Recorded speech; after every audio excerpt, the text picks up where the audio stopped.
ঢাকা বিপিএলে এবার ঢাকা ক্যাপিটালসকে দেখে সত্যিই বুকটা হু হু করে ওঠে। দলটা মাঠে নামে ঠিকই, কিন্তু খেলাটা যেন বাসায় ফেলে আসে। দর্শক তাকিয়ে থাকে আর মনে মনে বলে, আরে ভাই একটু তো চেষ্টা কর।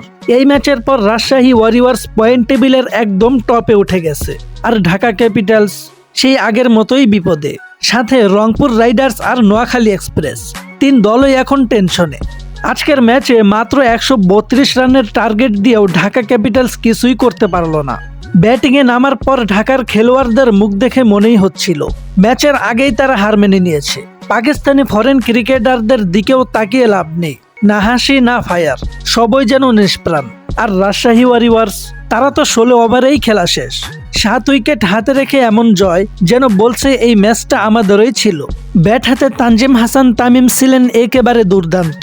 43 বলে 76 রান, 7টা 4 আর 5টা ছক্কা। ব্যাটিং দেখে মনে হচ্ছিল বলটা বুঝি বাউন্ডারির বাইরে বাড়ি খুঁজছে। আর বোলিংয়ে রিপন মন্ডল, এক কথায় আগুন। ক্যারিয়ারের প্রথম হ্যাটট্রিক, 3 বলে 3 উইকেট। ঢাকার ব্যাটিং লাইন আপ তখন শুধু তাকিয়ে তাকিয়ে পড়ে যাওয়া দেখেছে। সাথে আব্দুল গফফার সাকলাইন মাত্র 4 ওভারে 24 রান দিয়ে 4 উইকেট তুলে নিয়ে শেষ পেরেকটা ঢুকিয়ে দিল। সব মিলিয়ে ঢাকা ক্যাপিটালস 131 রানের মধ্যেই অল আউট। এমন হার শুধু ম্যাচ নয়, সমর্থকদের মনও ভেঙে দেয়।